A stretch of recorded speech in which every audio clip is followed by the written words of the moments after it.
কোটা সংস্কার আন্দোলনে ভর করে সংঘটিত নাশকতার অভিযোগে গ্রেফতার করা হয় বিএনপির কেন্দ্রীয় সহ বিভিন্ন সারির নেতাদের। দলের দুই স্থায়ী কমিটির সদস্য নজরুল ইসলাম খান ও আমির খসরু মাহমুদ চৌধুরীকেও গ্রেফতার করে পাঠানো হয় কারাগারে।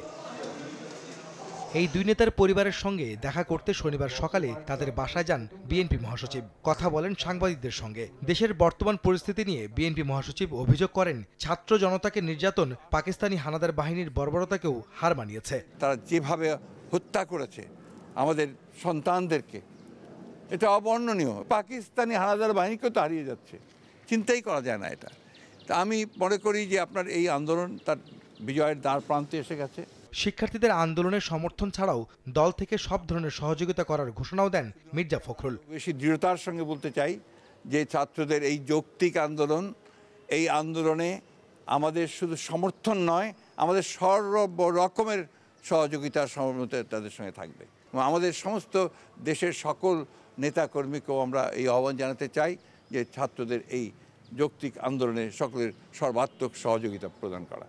এদিকে ধানমন্ডিতে দলের সভানেত্রীর রাজনৈতিক কার্যালয়ে সমসাময়িক ইস্যুতে সংবাদ সম্মেলন করেন আওয়ামী লীগের সাধারণ সম্পাদক ওবায়দুল কাদের। এ সময় তিনি দাবি করেন, দেশবিরোধী সংকট জিয়ে রেখে ফায়দা লোটার চেষ্টা করছে বিএনপি। সাধারণ শিক্ষার্থীদের আন্দোলনের উপর ভর করে সরকার উৎখাতের পরিকল্পনা করছে। এই আন্দোলনকে ঘিরে সাম্প্রদায়িক অপশক্তি বিএনপি জামাত লাশের রাজনীতি করছে।